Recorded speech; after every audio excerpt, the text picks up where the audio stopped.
அப்போ இந்த சமாதிகளுக்கு போகும்போது பொதுவாக இந்த ஆன்மா அப்படிங்கிறது ஒடுக்கம்னு சொல்லுவாங்க. அதாவது சித்தர்கள் ஆன்மாவை தன்னுள் ஒடுக்கம் பண்ணி சமாதி நிலையில் இருப்பாங்க.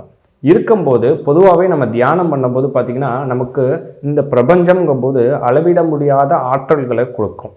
அப்போ அந்த சமாதியில் இருக்கும்போது அந்த பிரம்மத்திலேருந்து கிடைக்கக்கூடிய அளவிடாத ஆற்றல்கள் என்ன ஆகும்னா, அந்த ஜீவ சமாதிகளுக்கு வரவங்களுக்கும் அங்கே தவம் பண்ணுறவங்களுக்கும் அங்கே உட்கார்ந்து வேண்டுதல் செய்பவர்களுக்கும் அந்த ஆற்றல் அவர்களுக்கு தேவையை இந்த பிரபஞ்சத்தின் மூலியமாக அந்த சித்தர்கள் மூலியமாக கிடைக்குது.